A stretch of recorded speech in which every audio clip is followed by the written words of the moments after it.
If you're a fan of AEW and WWE, then this video is for you because we got 4 big topics to discuss, and we're going to kick things off with some WWE news. And more specifically, let's talk about Madison Square Garden because WWE did something really amazing for SmackDown this past weekend. It has now been revealed, according to WrestleTix, that SmackDown actually pulled in 13,528 fans in attendance. PWInsider.com then reported that there was a big sense of pride backstage among executives over the company hitting the biggest live gate for an event at Madison Square Garden ever. Madison Square Garden is, for those who may not know this type of stuff, maybe you're an international viewer, Madison Square Garden is like one of the biggest, most notable arenas with tons of historic value in the United States. And WWE has done tons of great shows at Madison Square Garden. And when WWE goes to Madison Square Garden, they typically do very well. But this time, they killed it. Absolutely killed it. Now, obviously, a lot of people are going to try to point fingers and say, you know, what drew the most and whatever. But I think a lot of this is actually largely due to one thing that WWE has done really well with this year is that they have been very consistent with their shows overperforming. And it's not just something that people notice when it comes to like television talk, ratings, things like that. But their attendance figures are very good. Social media impressions are higher than ever. WWE is a very hot product right now. And for WWE to have the largest gate ever at MSG is truly incredible. And the reason why I find this so fascinating is because AEW can't do MSG, which I'm curious if that will ever change. WWE is trying to keep close relationships with these arenas, with these venues, and I think it makes a lot of sense for them to have that sort of relationship with these venues, obviously. But the idea that WWE is going to go in on a SmackDown, and let me just remind you, SmackDown was a good episode in my opinion, but some of the matches were short. Maybe for a variety of reasons. Maybe Karrion Kross is injured, but that match with AJ Styles was like less than 2 minutes, right? So it was a very interesting episode. But the thing that really made it a big deal was 40 minutes of the Bloodline segment. And everybody's going to have their own opinion on that, but I truly believe that SmackDown delivered a great show. I feel like WWE has to continue delivering great shows. And I have a feeling this won't be the last that we hear about these attendance numbers being through the roof. And that actually leads us to LA Knight. Now, I've talked to you guys in the past about big plans for LA Knight. We've talked a lot about big plans and big pushes coming for the guy. Triple H said, you know, good things will come to those who wait. But now it appears WWE is changing things with LA Knight. Now, this is where it gets interesting because if you listen to LA Knight and the reactions that he gets, he gets this massive babyface pop, right? We know this. We see this. If you watch the show, I don't think you can ignore how loud the crowd is for LA Knight. We saw it at Backlash. We see it in London. We see it in Crown Jewel. Fans love LA Knight. Even if he's not on the show, people love LA Knight. That's the reality. BWE has confirmed that WWE does have plans to change LA Knight into a babyface. Now, it wasn't televised on SmackDown MSG, but WWE did have LA Knight confront Hit Row. And within 24 hours of this video, this had the most views out of anything WWE had in years post Bloodline, excluding Bloodline. So WWE has some massive plans for LA Knight. I think there's a million ways they can go about this, but there's one issue that I see on WWE television that I continue to mention. It's the booking of Austin Theory. And I think Austin Theory is a hell of a talent. I truly do. But I don't think Austin Theory is the guy who should be holding the U.S. Championship right now.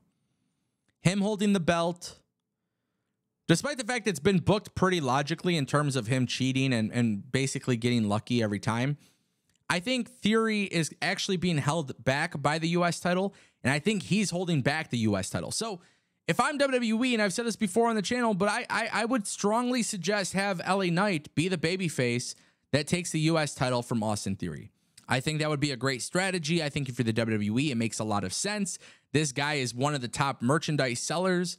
There is a big push coming for LA Knight, And I believe you could be pushed without having the World Heavyweight Championship or WWE Universal Championship around your waist.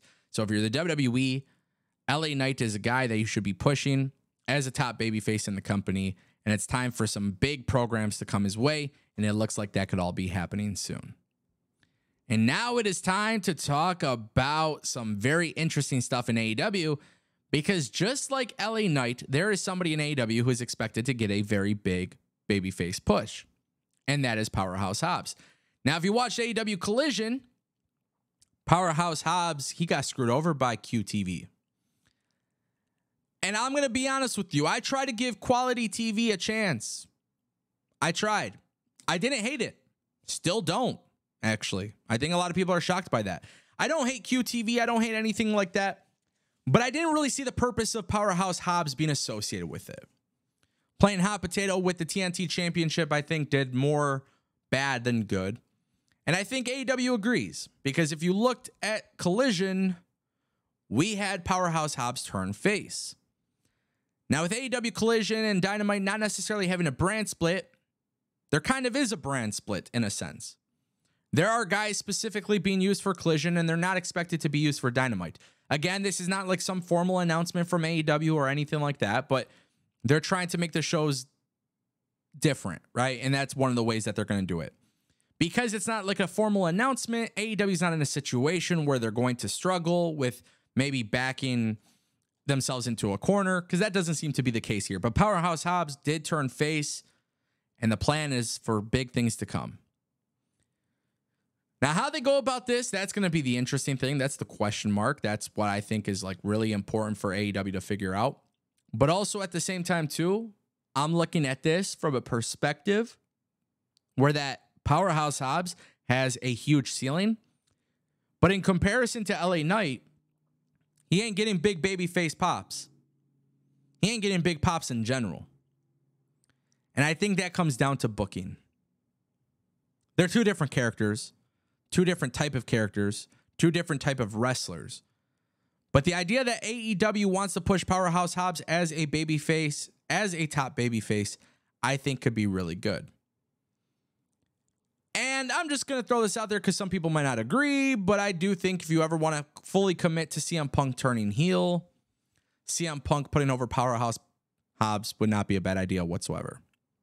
And that leads us into our final story. Speaking of CM Punk, a very interesting story came out from Fightful Select because their sources confirmed Voice of Wrestling's report that CM Punk pitched himself as the 5th member of the Blackpool Combat Club's team. Now, whether this was done seriously or not, or whether he actually expected this to go down, he has obviously expressed his desire to work with these guys before. Basically, the sources confirmed it's not happening. One source went even as far as saying is that neither team would want CM Punk on their team for blood and guts. When asked about issues with BCC's Jon Moxley, they were told that Moxley wasn't even opposed to the idea. However, as of 2 weeks ago, the partners were already determined. Pretty big plans to be canceled and rejected. CM Punk being involved, I feel like there's money in that, but that's not going to be happening. And for some reason, AEW doesn't want CM Punk involved with these guys. I mean, we could all go off of rumors here, he say, she say, but there's money in it. There's money in it. I think right now it's one of the hottest storylines for AEW. You get CM Punk in there. It's magical. So these plans have been rejected. CM Punk, whether it was serious or not, who knows? It's a very interesting report.